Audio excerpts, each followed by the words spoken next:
जय हिंद बच्चों। तो लेकर आ चुका हूं मैं आप लोगों के लिए क्लास 11 से chemistry, some basic concepts of chemistry. ये फर्स्ट चैप्टर है आप लोगों का और इसे आज हम स्टार्ट कर रहे हैं। तो सबसे पहले कुछ 2-4 मिनट की बातें कर लेते हैं हम किसकी, इंपॉर्टेंस ऑफ केमिस्ट्री की, कि हमें केमिस्ट्री क्यों पढ़नी चाहिए, है ना।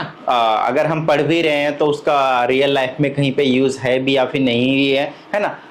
उसी से रिलेटेड 2-4 चीज़ों को हम डिस्कस कर लेते हैं फटाफट। उसके बाद आज का जो इस वीडियो का मेन टॉपिक रहने वाला है वो रहने वाला आपके पास laws of chemical combinations. Basically chemistry में बहुत सारे लॉज हैं, यहाँ पे बेसिकली हम 5 लॉज को डिस्कस करेंगे। उन चीज़ों के बारे में डिटेल में अभी हम यहाँ पे बात करने वाले हैं। तो सबसे पहले अगर हम बात करते हैं पहले आपके पास सप्लाई ऑफ फूड की, तो अगर आप फूड से रिलेटेड जितनी भी चीजें देखेंगे, केमिकल रिएक्शंस हो रहे हैं, आप कोई भी फूड अगर आप बना रहे हैं, कुक कर रहे हैं, तो आपके पास केमिकल रिएक्शंस की बात हो रही है।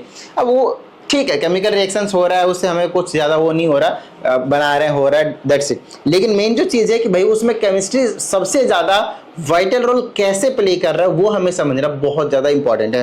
फॉर एग्जाम्पल, आज आपने किसी भी चीज को बेसिकली कुक किया है, बनाया है उसे, तो उसे आप क्या करेंगे, प्रिजर्व करके रखना चाहेंगे। बोलो हाँ या नहीं। कुछ और भी चीजें उसको ज्यादा एनहांस करने के लिए, टेस्ट को एनहांस करने के लिए आप क्या करना चाहोगे, उसमें कुछ एक्स्ट्रा कुछ केमिकल्स भी ऐड करना चाहोगे। उनके कलरिंग अच्छे करने के लिए उसके आप क्या करेंगे, कलर्स ऐड करेंगे। तो ये सभी चीजें कहाँ से आ रही हैं आपके पास, केमिस्ट्री से आ रही है, राइट। तो केमिस्ट्री है एक्चुअली क्या, किसी भी तरीके से किसी भी एक पर्टिकुलर केमिकल रिएक्शंस के या फिर उससे रिलेटेड कॉम्पोजिशन से रिलेटेड सभी चीजों से डील करना बेसिकली हम केमिस्ट्री कहलाता है, ठीक है ना। इसको अलग अलग डेफिनेशन बना सकते हैं अलग अलग चैप्टर के हिसाब से, बट एक जनरल डेफिनेशन जो बोलते हैं ना, बताते हैं, वो यही है कि किसी भी मैटर के कॉम्पोजिशन से रिलेटेड अगर हम उसके बारे में पढ़ते हैं तो उसे हम केमिस्ट्री कहते हैं जनरली, ठीक है। अब आगे ध्यान दीजिए, अगर हम दूसरे की बात करते हैं कि वो हेल्थ को कैसे इंप्रूव करने में या फिर सैनिटाइजेशन फैसिलिटीज में ये हेल्प करता है। देखो भाई, सिंपल सी बात है, अगर आप अपने हेल्थ को अच्छा रखना चाहते हैं तो आपके पास अच्छा न्यूट्रिशन चाहिए, और अच्छा न्यूट्रिशन आपके पास केमिस्ट्री का एक बहुत बड़ा सोर्स है, राइट। केमिस्ट्री आपको बताता है कि क्या क्या कॉम्पोजिशन आपके बॉडी में होना चाहिए, क्या इनटेक करना चाहिए, क्या नहीं करना चाहिए, राइट। ये चीज है आपके पास। अब बोलोगे सर ये तो बायो का टॉपिक है, वहां का भी आता है, और फिजिकल हेल्थ से रिलेटेड जो भी चीजें होती है वहां से भी आता है। और किस तरीके से आप अपने थोड़े से हाइजीनिक तरीके से रह सकते हैं, उससे रिलेटेड जितनी भी चीजें होती है वो आपके पास केमिस्ट्री भी बताती है। अगली चीज है, एनवायरनमेंट को सेव करने के लिए डिफरेंट टाइप्स की चीजों की रिक्वायरमेंट होती है, वो हमें कौन दे रहा है भाई, तो हमें केमिस्ट्री दे रहा है। और सबसे ज्यादा अगर मैं मैक्सिमम परसेंटेज की बात करता हूं तो वो कहां पे जाता है, फार्मास्यूटिकल में। कैरिंग मतलब फार्मेसी में जो दवाइयां मेडिसिन से तैयार हो रहे हैं, वो सबसे ज्यादा क्या है आपके पास, अलग अलग कंपाउंड्स का कंपोजिशन ही तो है, वो अलग अलग कंपाउंड से अलग अलग एलिमेंट से मिलकर ही तो बनाया गया है जो आपके पास मेडिसिन है।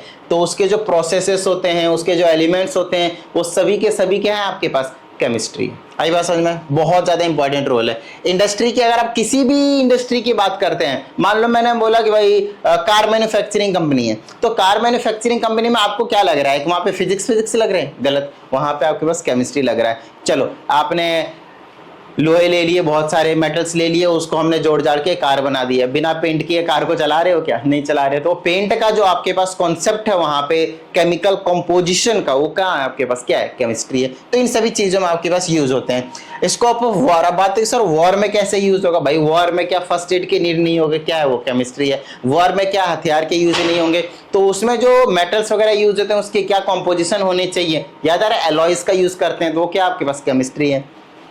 अगली चीज है, कुछ स्पेशल ड्रग्स है, इनको थोड़ा आपको याद रखना है, आपके एनसीईआरटी से मेंशन्ड है और आपके अदर बोर्ड्स हैं उनसे भी आपके पास ये चीज देखने को मिलेंगे। सिस्प्लेटिन एंड टैक्सोल, ये वो ड्रग्स हैं जिसका हम यूज करते हैं कैंसर के पेशेंट्स को ट्रीट करने के लिए, कैंसर थेरेपी के लिए हम इसका यूज करते हैं। और एक होता है AZT, फुल फॉर्म है एजिडोडाइमाइडाइन, ठीक है, is used for helping aid victims, जो होता है ना जिनको लगभग एड्स HIV रहता है, उस टाइम पे तो एड्स कंप्लीट हो जाता है ना, जब एड्स हो ही जाता है तब तो उसके भी ट्रीटमेंट पॉसिबल नहीं है, बट जिस टाइम पे HIV रहता है तो उस टाइम पे पेशेंट्स को ट्रीट करके ठीक किया जाता है। HIV एड्स बहुत है डिफरेंट, इस बात को आपको ध्यान रखना है। HIV सिर्फ वायरस अभी एंटर किया है, अभी आपको एड्स हुआ नहीं है, तब ये वाला जो है आपके AZT वो काम आता है। तो ये सारी जो ड्रग्स दे रहे हैं वो कौन दे रहे हैं भाई, केमिस्ट्री तो दे रही है। अगर आपकी लाइफ बचा रही है तो कौन बचा रही है, केमिस्ट्री, है ना। लाइफ सेविंग ड्रग्स कहा जाता है इनको, ठीक है ना, वो वाले ड्रग्स नहीं, ठीक है। चलो भाई, ये तो हमने बात कर ली भाई। अब हमारा जो मेन आज का जो टॉपिक है वो है आपके पास लॉज ऑफ केमिकल कॉम्बिनेशन। तो आओ एक एक करके हम डिस्कस करते हैं। ये वाला लॉ तो आप लोगों ने पहले भी पढ़ा हुआ है ना, छोटी क्लासों में, कि law of conservation of mass का कहना है कि मैटर नेदर बी क्रिएटेड और नॉट बी डिस्ट्रॉयड, ये वाले, और इसी को हम law of conservation of mass कहते हैं। इसको आप दूसरे तरीके से बोल सकते हैं कि in a chemical reaction mass of reactants, लिख लीजिएगा ये वाला भी definition, mass of reactants is equal to mass of products. याद रहेगा? बोलो भाई, कोई दिक्कत? Mass of in a chemical reaction, in any chemical reaction basically mass of reactants is always equal to mass of products. Got it? For example let's take example of, अगर मैंने ले लिया, चलो क्या ले लो भाई, चलो कार्बन और ऑक्सीजन O2 ले लिया और CO2 हमने बना दिया। तो कार्बन का आपके पास होता है 12, इसका होता है 16, तो डबल है तो 32 हो जाएगा, ग्राम में ले रहा हूँ, और इन दोनों को ऐड करेंगे तो कितना हो गया? 44 ग्राम। सो LHS में आपके पास कितना है? 44 ग्राम। और इधर की अगर मैं चेकआउट करता हूँ तो कितना हो जाएगा? इसका 12 प्लस 16 दूना 32, ऐड करूंगा तो 44 ग्राम। तो रिएक्टेंट का मास एंड प्रोडक्ट का मास हमेशा क्या रहता है आपके पास? इक्वल रहता है। आगे बात समझ में? ठीक है, चले आगे। चलो भाई, इसी तरह से कोई सा भी रिएक्शन हो सकता है, उसका मास जो होगा रिएक्टेंट का और प्रोडक्ट का वो हमेशा इक्वल होगा। इसी को कहते हैं हम law of conservation of mass. ठीक है, अगला आपके पास लॉ ऑफ डेफिनिट प्रोपोर्शन। लाइनें छोटी छोटी है, डेफिनेशन छोटी छोटी है, लेकिन समझना बहुत ज्यादा जरूरी है। इसमें कहा जाता है आपके पास कोई भी कंपाउंड एक गिवन है, उसके पास हमेशा सेम प्रोपोर्शन होता है एलिमेंट्स का बाय मास या फिर बाय वेट बोल सकते हैं। ठीक है, ध्यान समझिएगा। एग्जाम्पल लेता हूं, मान लेते हैं हम H2O का एग्जाम्पल ले रहे हैं।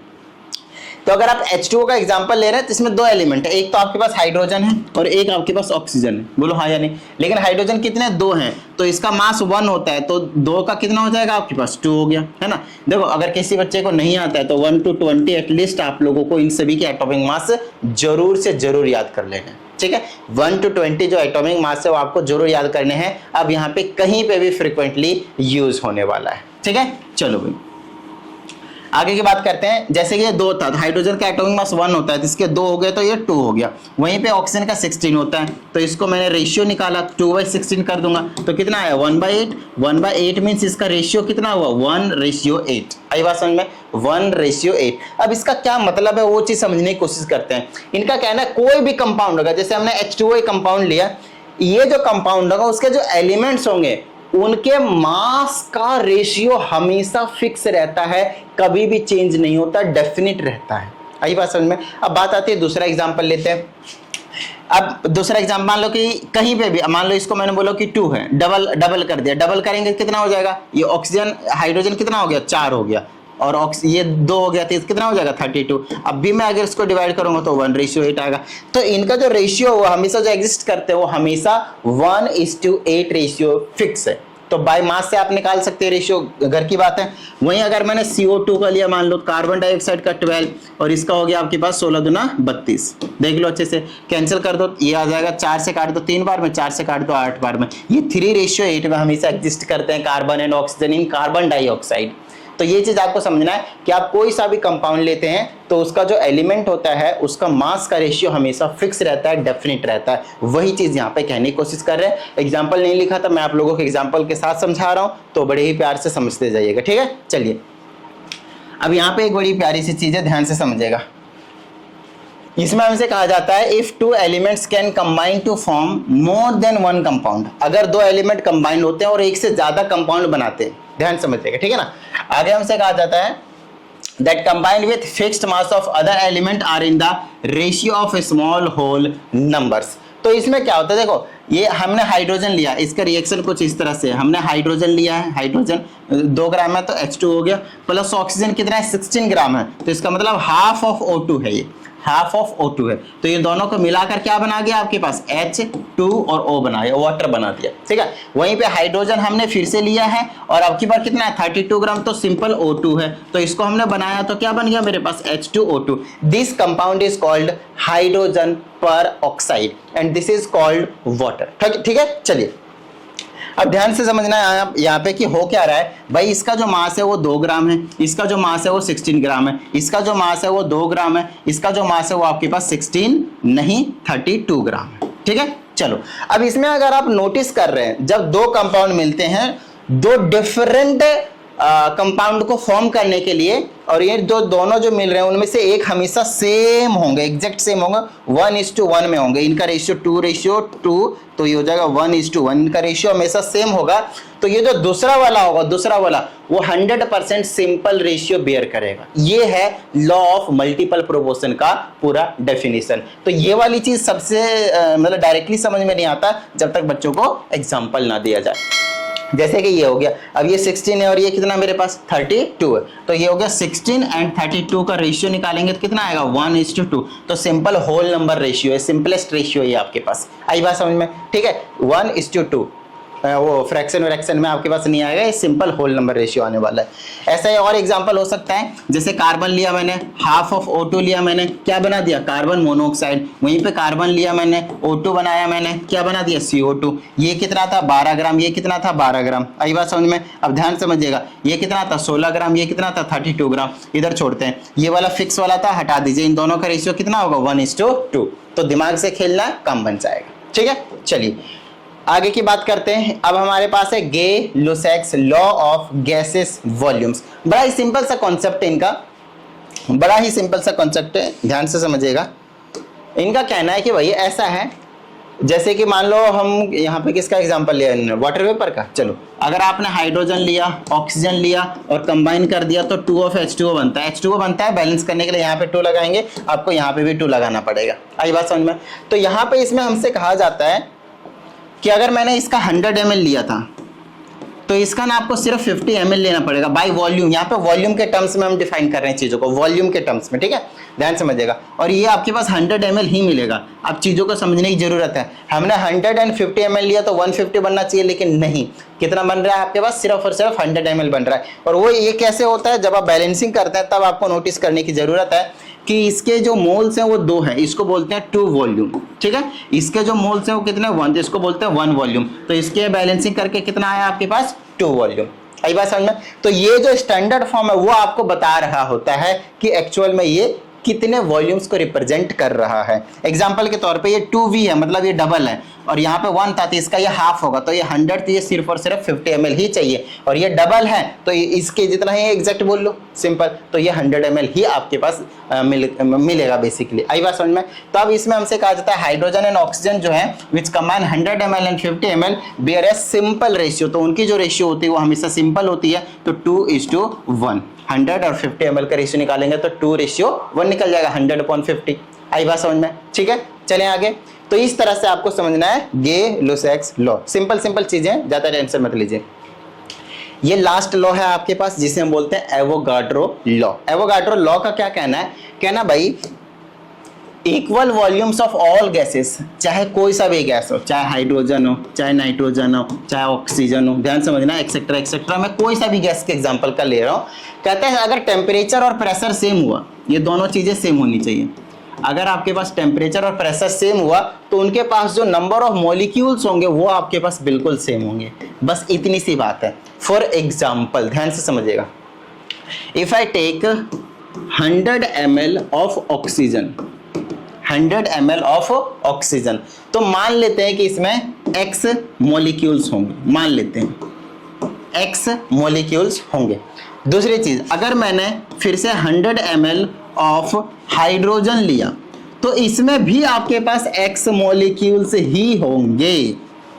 मतलब अगर वॉल्यूम सेम है, अगर वॉल्यूम सेम है तो उसमें जो मॉलिक्यूल्स होंगे, नंबर ऑफ मॉलिक्यूल्स, वो भी आपके पास सेम सेम ही होने वाला है। अगर मैंने यहाँ पे 100 ml ऑफ लेट से हीलियम लिया होता तो भी ये X मॉलिक्यूल्स ही होता।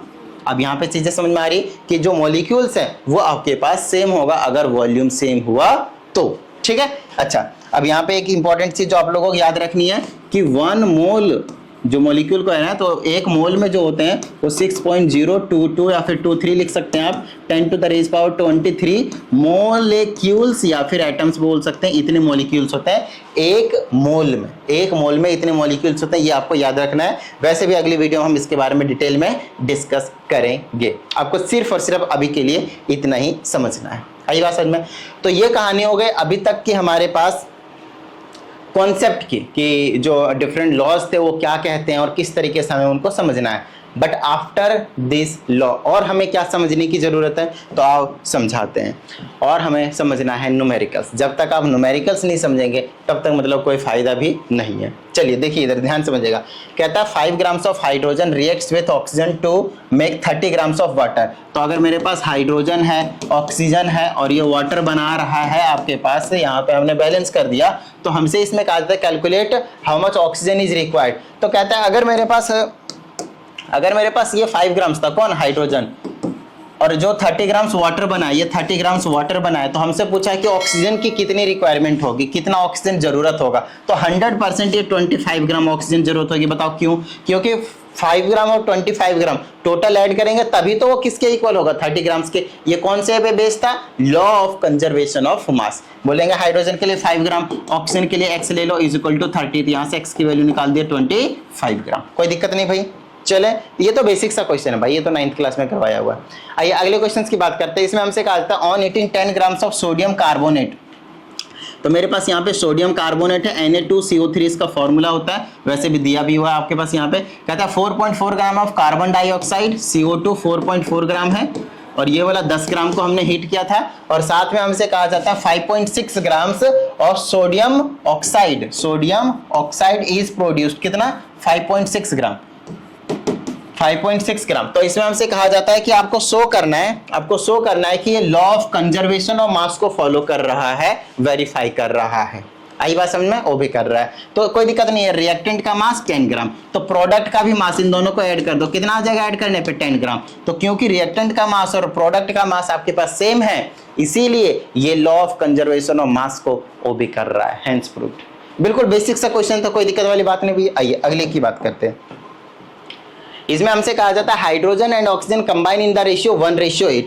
हाइड्रोजन एंड ऑक्सीजन 1:8 में कंबाइन होता है। अभी आपको मैंने करके भी दिखाया था लॉ ऑफ डेफिनेट प्रोपोर्शन में कि इनका रेशियो हमेशा कितना आता है? 1:8 to form water. What mass of oxygen gas would be required to react completely with 3 gram of hydrogen gas. अब अगर हमसे कहा जाता है कि अगर हमने इसको 3 ग्राम कर दिया तो हमारे पास ऑक्सीजन कितना चाहिए होगा, तो पहले वाला रेशियो और बाद वाला रेशियो क्या होना चाहिए? बिल्कुल सेम। तो पहले वाला रेशियो 1/8 था, बाद वाला कितना हो जाएगा? हाइड्रोजन 3 रेशियो में चला गया, तो x कितना होगा वो आपको बताना है। x का मतलब ऑक्सीजन कितना होगा। तो ये तो बिल्कुल छोटे क्लास वाला क्वेश्चन हो गया, रेशियो एंड प्रोपोर्शन वाला।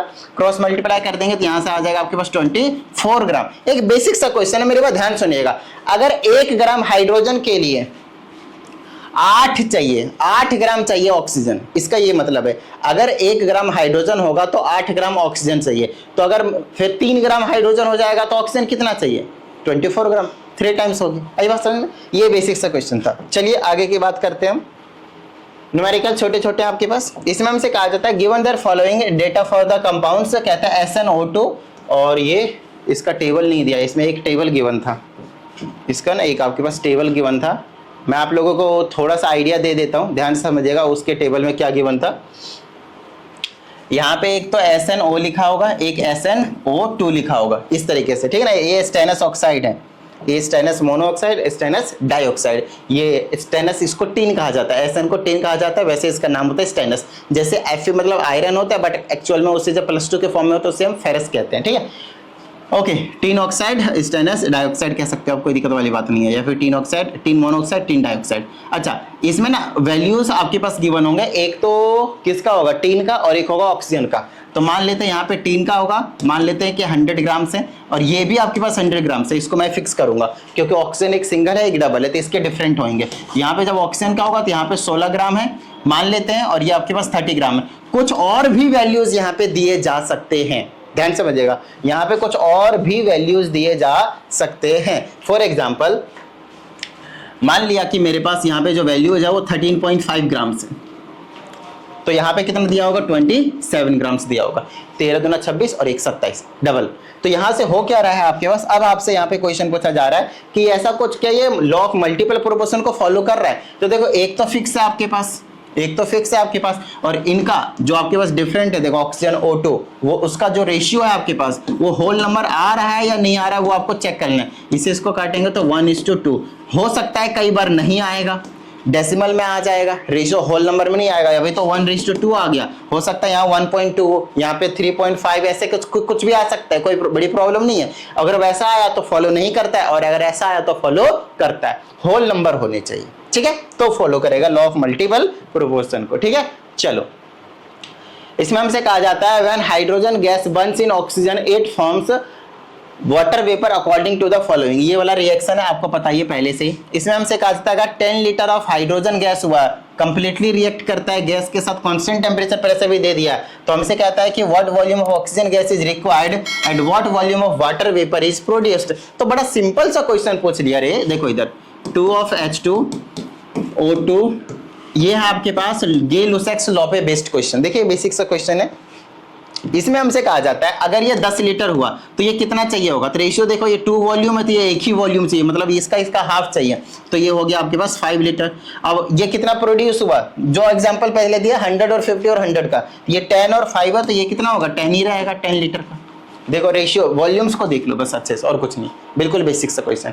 बोल 1 लीटर के लिए, सॉरी 1 वॉल्यूम के लिए 5 लीटर, तो 2 वॉल्यूम के लिए 10 लीटर, 2 वॉल्यूम के लिए 10 लीटर, खत्म बात, ठीक है ना। या फिर 2 वॉल्यूम के लिए 10 लीटर तो 1 वॉल्यूम के लिए 5 लीटर, है ना, फिर 2 वॉल्यूम के लिए 10 लीटर। सिंपल सा क्वेश्चन था। आइए अगले क्वेश्चन की हम बात करते हैं। इसमें हमसे कहा जाता है नाइट्रोजन, ये रिएक्शन आपके पास गिवन है, नाइट्रोजन और हाइड्रोजन अमोनिया का फॉर्मेशन करते हैं, बैलेंस केमिकल इक्वेशन है। अब हमसे इसमें कहा जाता है 20 लीटर ऑफ हाइड्रोजन है, ये 20 लीटर हाइड्रोजन है, gas reacts completely at a constant temperature pressure, find the volume of nitrogen gas required. अब नाइट्रोजन की भाई इसमें, अच्छा सॉरी हाइड्रोजन दे रखा है 20 लीटर, 20 लीटर क्या दे रखा है आपके पास, हाइड्रोजन है, ठीक है ना। अब ध्यान, ये बड़ा ही बेसिक सा क्वेश्चन होता है, जिसको यूनिटरी मेथड आता है वो भी इसको बड़े ही प्यार से तुरंत कर लेगा। तो समझाता हूँ, हमसे इसका पूछा है तो पहले आप स्टैंडर्ड फॉर्म देख लो।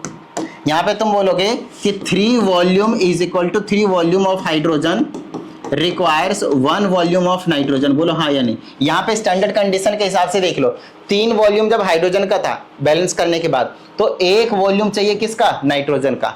अब यहाँ से पहले 1 वॉल्यूम ऑफ हाइड्रोजन के लिए निकाल लो, तो 1 वॉल्यूम ऑफ हाइड्रोजन के लिए कितना हो जाएगा, 1/3 वॉल्यूम ऑफ नाइट्रोजन, बोलो कोई दिक्कत, ठीक है। अच्छा अगली चीज, 1 वॉल्यूम ऑफ हाइड्रोजन के लिए तो नहीं चाहिए हमें, 20 वॉल्यूम ऑफ हाइड्रोजन के लिए चाहिए, तो 20 से इसको मल्टीप्लाई कर लेंगे। So for 20 volume of hydrogen it will be 20 multiply 1/3 volume of nitrogen and this will be equal to 20/3 volume of nitrogen. मतलब ये कितना चाहिए होगा अब आपके पास, 20/3 वॉल्यूम ऑफ नाइट्रोजन। तो फिर डिवाइड कर दीजिए तो आ जाएगा 6.6666 ऐसे करके। बताइए किसी भी तरह की कोई दिक्कत भाई, बेसिक सा था ना। चलो आगे की बात करते हैं। अच्छा इसमें और भी पूछा है कि what volume of ammonia is produced, ammonia कितना बनेगा वो भी आपसे यहाँ पे पूछा गया। तो फिर से मैं लिख लेता हूँ, पहले तो नाइट्रोजन है, 3 ऑफ हाइड्रोजन है और 2 ऑफ अमोनिया है, ठीक है ना। तो यहाँ से ये वाली चीज देख लो, 1 वॉल्यूम के लिए नाइट्रोजन के लिए इतना, तो इतने के लिए कितना, किसी से भी आप बना सकते हो, कोई दिक्कत वाली बात नहीं है। ऐसा कर लो, ये वाला ले लेते हैं, 3 वॉल्यूम कितना था, 20 लीटर था ना, तो अब यहां से ऐसे बोल दोगे कि 3 volume of hydrogen gives 2 volume of ammonia, बोलो हाँ या नहीं। स्टैंडर्ड कंडीशन देखो इन दोनों का, अगर 3 वॉल्यूम होता है हाइड्रोजन का तो 2 वॉल्यूम प्रोड्यूस होता है अमोनिया का। तो पहले 1 वॉल्यूम का निकाल लो, 1 वॉल्यूम ऑफ हाइड्रोजन का कितना दे देगा, 2, ये डिवाइड में चला जाएगा, 3 वॉल्यूम ऑफ अमोनिया, ठीक है। चलो अब यहाँ से 1 वॉल्यूम ऑफ हाइड्रोजन का पता चल गया, तो 20 वॉल्यूम का निकाल लो। यहाँ से निकाल देंगे 20 वॉल्यूम ऑफ हाइड्रोजन, आपको कितना देगा, 2/3 multiply 20 volume of ammonia, multiply काटापिटी कर दो, 40/3 काटापिटी कर दोगे 13.333 साइज चलता चला जाएगा, वॉल्यूम ऑफ अमोनिया आपके पास जो प्रोड्यूस होकर मिल जाएगा। ये 2 सवाल इसमें पूछे थे आपके पास, बेसिक क्वेश्चंस। यस ओके, ये लास्ट क्वेश्चन है, आप ध्यान समझिएगा। इसमें हमसे क्या कहा जाता है, इसमें हमसे कहा जाता है वाटर डिकम्पोजेस, तो ये वाटर को हमने तोड़ दिया है इलेक्ट्रिक करंट डालकर, तो हमारे पास हाइड्रोजन और ऑक्सीजन में टूटेगा, हाइड्रोजन आपके पास 2 होने वाले हैं, ठीक है। चलो तोड़ दिया, कहता है 11.22 litre of oxygen gas is collected, ये वाला ना 11.22 लीटर, 22 नहीं ओनली 2, ठीक है। आगे हमसे कहा जाता है एट एसटीपी, यहाँ पे 2 चीजें आपको हमेशा देखने को मिलेंगे केमिस्ट्री में, उसे आप बेसिक कॉन्सेप्ट का नाम दे सकते हैं, जो कि आपके पास हमेशा ही बेसिकली यूज होने वाले हैं।